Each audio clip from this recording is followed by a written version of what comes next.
Good day, Hudson Valley. I'm your host, Lisa Caslin, and welcome to our show where we bring you the best of what's happening and who's happening in Putnam, Northern Westchester, and Southern Dutchess. Today we're continuing our four-part series on community behavioral health with a discussion about suicide and some of the common causes, some of the signs that we can look for, and perhaps some ways that we can destigmatize the issues associated with it.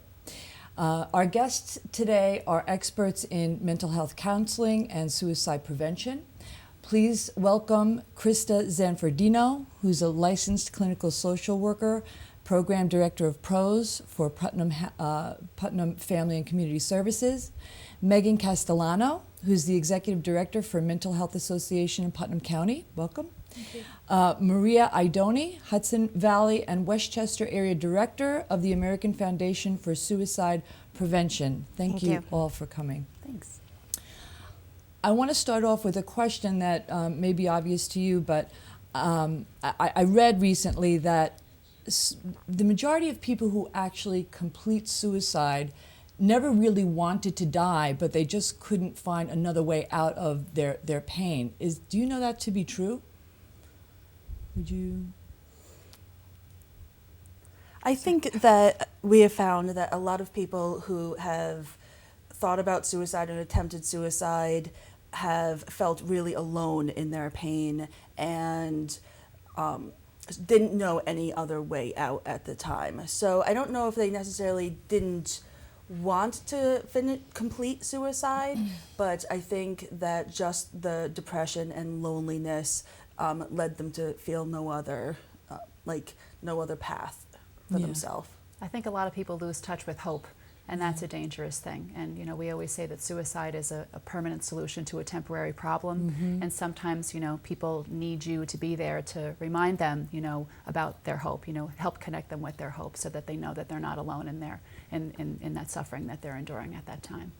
And obviously, depression is a primary reason why people choose to end their lives, and many times it's untreated depression.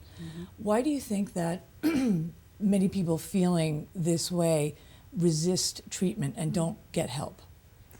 There's a lot of stigma, unfortunately. Working in mental health for over 20 years, nothing makes me happier than when I see somebody like Lorraine Bracco on television talking about her own experiences with depression, because I think it really lets people know, like, wow, this is something that she's coping with, and I'm having some of those same experiences. And if she's able to come out, and speak about that, then I feel that maybe I can take that courageous step and do the same thing. There's so much shame, associated with mental health issues and mental illness, and it's very unfortunate because I think that prevents people from seeking the treatment that would change their lives, and really end a lot of people's suffering if they were willing to take that first step. Absolutely.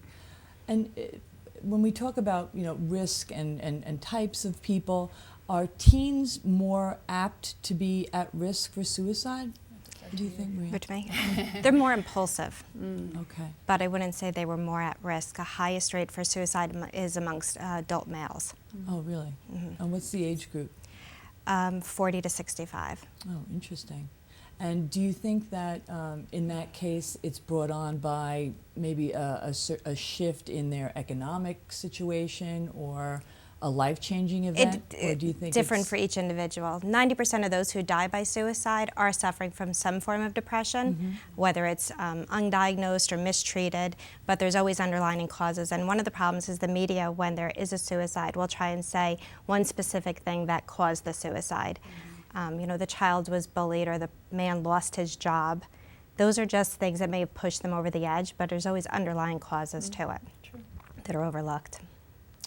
So, Krista, when we had talked before the show about some other behaviors, some teens, for example, there's been a trend in self-harming and cutting. So when a parent notices that their child is doing something like that, is that an automatic red flag that they may have suicidal thoughts, or is that a different? That can be very different. There is a higher population of completed suicides among teens who have had cutting behaviors, but there's a large population of people who have self-harm and have no intent to suicide or end their life, and for them it's just a coping skill that they've learned. Okay. If we were to talk about indicators, signs, we recently talked about substance abuse on the show, and there's obviously signs there that maybe are obvious. Somebody's high, you can sort of tell. What are some of the things that parents, spouses should look for in their loved ones that may indicate that there's something going on that's deeper than a passing, sadness? You want to take that? I would just say the thing that we notice is like a persistent loss of interest in things that you typically would have found joy in. Whether it's doing things with your family or hobbies that you particularly enjoyed, or sports or whatever it is. Changes in their mood. You say for more than 2 weeks. Persistence is the critical factor. And if you're noticing that, how do you approach that person, whether it's a child or someone else? What are the right questions to ask, and are there things that you shouldn't ask necessarily?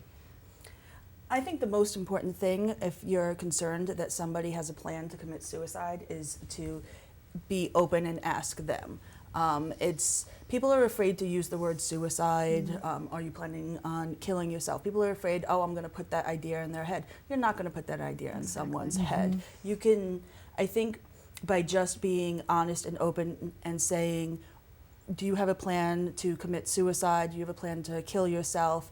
You're going to let that person know that you're taking what they're going through seriously, and let them know that you can talk, that they'll talk, that they can talk to you about what is going on. You don't want to skirt around the issue. You don't want to be like, do you think of hurting yourself? What's the difference? You might as well just say, do you have a plan? True. Being open and direct, and also non-judgmental. You don't want to say to them, you're not thinking of killing yourself, are you? Because with that kind of, even if they were, they're going to shut down and say, no, they weren't.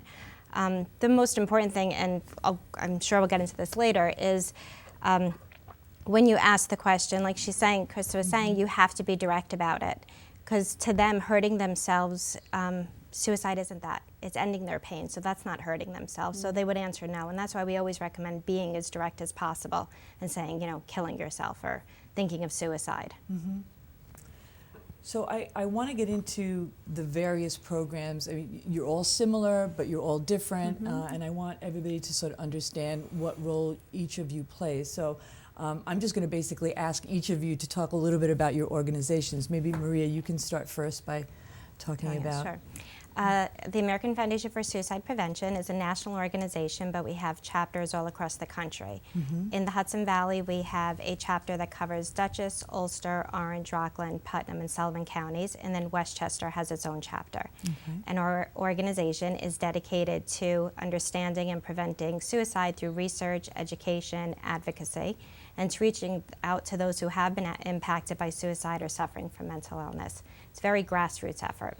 Okay, so are you working directly with the individuals who are thinking of committing suicide, or are you working with more their families? More their families. Okay. If someone is thinking of suicide and they call us, we are not a helpline. Okay. We do offer the 1-800-273-TALK number. We strongly recommend that. I think we have a graphic of that. I think you do. And with AFSP, we are now actually doing focus groups for running support groups in hopefully the spring about people who have attempted suicide. Okay. Because there's a need for that. Okay. And I know that you do the Out of the Darkness community walks. Yes. And those are important too. The Out of the Darkness community walks, they are a fundraiser, but they also, if you've lost someone to suicide and you felt so alone, and then you go to one of our walks and you see that there are literally hundreds of other people there who have experienced the same loss as you have. We also have honor beads where each bead represents a different loss, like white represents loss of a child. So you put on your honor bead and then you look around and you see there's all these other parents there. And some are in a better place than you are because your loss may be more recent, and some are worse than you are, and it just forms a bond because you go up to that person, I lost my child too, and right away there's a connection. People walk away feeling comforted by the walks. We do have a walk in Putnam. We have a walk in all the counties. Okay. So I And when believe is you the- can when show. is The the one one? in Putnam I think is we have the graphic for that, Sunday, October 19th at the Carmel Firehouse. They've hosted it now for 4 years. Okay, good. So we have a month to go, and, Yes. and we can attend that. And we're so Perfect. happy to have it because it also raises awareness about the issue. So it's a lot of times it's a great way to start the conversation about suicide prevention. So. It takes away the stigma too when you Absolutely. see that there are all these people there to talk about, you know, how they've lost someone to suicide, or just people supporting the cause. course. Because as we said in the beginning, there's such a stigma against mental illness. Yeah. We try and say if someone is suffering from a physical ailment, it's the same as suffering from a mental ailment. Yeah. We want people who talk about how they have diabetes to be able, if they're suffering from a mental illness, to be open and honest and talk about it in the same way. And society doesn't allow us that yet Yeah. because of the stigma against it. How are we going to change that? I mean, just Education. Yeah, and awareness. Education and awareness. Yeah. We talk about in our trainings how years ago people didn't talk about drunk driving or child Yeah. abuse. So, you know, we didn't do that. Or sex education in schools. But through education and awareness, it's part of the curriculum now. Yeah, that's great. You're doing great work. Megan, talk a little bit about your organization, Mental Health Association of Putnam. We're sort of similar to Maria's in that mental health associations are a nationwide organization, and there's also a statewide chapter, and then there are local affiliates. So our affiliate is very small. We're located in Brewster, and the core of our services are really information, referral, and support. All of our services are based on mutual support. You know, Maria was alluding to that when she was speaking about people coming to the walk. I'll just give an example. You know, our bipolar support group is run by someone who has bipolar illness, so they're sharing a mutual lived experience with another person who has the same issue. So we provide about 6,000 service visits every year, you know, in that type of a way, you know, with a mutual support model. So it makes us different, you know, from Putnam Family and Community Services that's providing clinical treatment, but it's just such a nice partnership that the two agencies are able to work together to provide, you know, the level of care that they provide and then the support services that we provide. So, and we do a lot of community education, and two of our big focuses are suicide prevention and mental health services for veterans. Okay, and did you mention the training? We do. We have for the last several years. We've been doing a number of suicide prevention trainings. And you were saying before about, you know, how to have the conversation. Yes. I would recommend that everybody goes to Safe Talk. Okay. Safe Talk is a 3-hour training that's available to everyone in the community. We have hosted it traditionally in partnership with Putnam Hospital Center, and oftentimes it's for free. And I know we have one coming up. I think it's November 3rd. So that's a great way for people to come and get information about how to identify someone that may be at risk for suicide and put them in touch with suicide first aid resources so that, you know, they can hopefully get that person help.